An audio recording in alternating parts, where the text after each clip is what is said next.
Well, good morning, everybody, and welcome back to week three. We have been talking in AP Human about spatial patterns of industrial production and development, or we've kind of initiated that conversation on spatial patterns. And when it comes to spatial patterns of industrial production and development, location matters more than just about anything.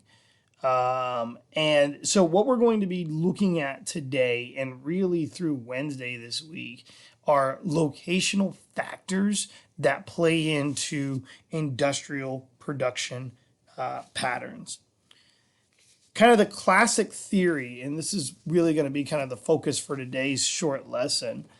The classic theory of industrial location goes back to the writings of a British economist by the name of Alfred Marshall. He was a leader in economic theory who's oftentimes credited with pioneering the field of industrial location theory. And he argued that a particular industry, whether it's automobile manufacturing or furniture production or whatever, that industries tend to cluster in certain areas. And he called this localization. The idea is that industries would better attract workers with industry specific skills and a labor share with industry specific skills, the ability to share information and to attract industry specific support services by clustering together. You would think that the idea would be to like separate yourself as much from the competition. But realistically speaking, as you can see in this map of Philadelphia, businesses tend to cluster that can support each other. Again, with industry-specific skills, information sharing, support services for industry, clustering is what industry does.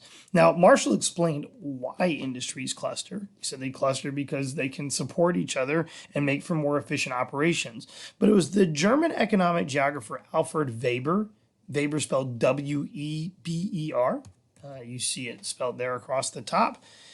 It's the German economic geographer Alfred Weber that developed a basic model explaining where industries would cluster going back to the 1800s. And the Weber model focused on specific factors that would pull industry to particular locations in something that we call least cost theory.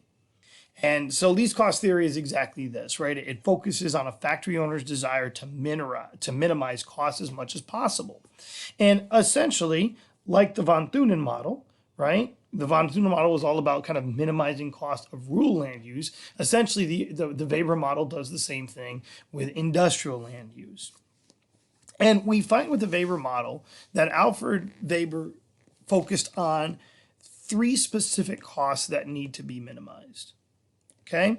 The first cost, and according to the Weber model, the most important cost that needs to be minimized is transportation cost. Alfred Weber suggested that the site where transportation costs are the lowest is the place where it's least expensive to bring raw materials to the point of production and then distribute it to distribute finished products to consumers. Basically, there are two major journeys then in the transportation of an industrial product, right? The first journey is from the raw material source to the manufacturing base, right? That from that primary to that secondary sector, and then the second major journey is from the from the secondary to the tertiary, right? That journey from factory to consumer. And so what Weber suggests is that transportation costs are going to be lowest where it's least expensive to bring raw materials to that factory, to the point of production, and then to distribute the finished products to consumers. Where is that sweet spot going to be? It really depends on the product, and we'll talk about that a lot more tomorrow. Yeah, as to the product is going to kind of dictate what the cheapest transportation route is going to be and what the cheapest location is to locate oneself for cheaper transportation. So we'll talk about that tomorrow. But just note for today that one of the major factors of the Weber model is minimization of transportation costs. The second factor is labor. Higher labor costs tend to reduce the margin of profit.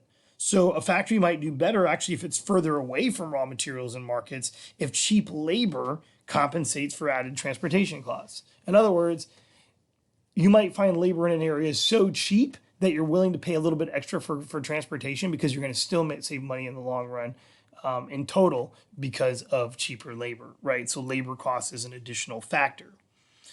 And then finally, the third cost, and this is one that maybe you're not as familiar with, so it needs a little bit more explanation, is agglomeration cost.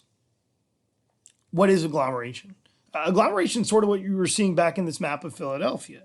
When a substantial number of enterprises cluster in the same area as what happens in a large industrial city, Weber held that the industries can assist each other through shared talents, through shared services, through shared facilities. So agglomeration is just that. It's the clustering of businesses together with the point of offering support to each other. For example, all factories need office furniture and equipment. So if one or more office equipment stores in a city could provide supplies for all industries in the area, that would be, a great deal for both, right? And so a lot of times you'll see like office suppliers very, very close to manufacturing facilities because those suppliers want to be close to their customer and their customer is the facility itself. So this is sometimes why a big city location is attractive, even with higher transportation or labor costs. A lot of times a big city location is attractive because there's a lot more opportunity for agglomeration. There's a lot more opportunity for a number of enterprises to cluster in the same area and kind of benefit cost-wise from that. So when you look at Weber's least cost theory here on the screen, you notice it comes in the form of a triangle, right? Each side represents one of those transportation costs. Yeah. The RM, by the way, stands for raw materials. So you got raw material 1, raw material 2, you've got the market. But ultimately, you've got transportation costs on one side, labor costs on another, and agglomeration costs on another.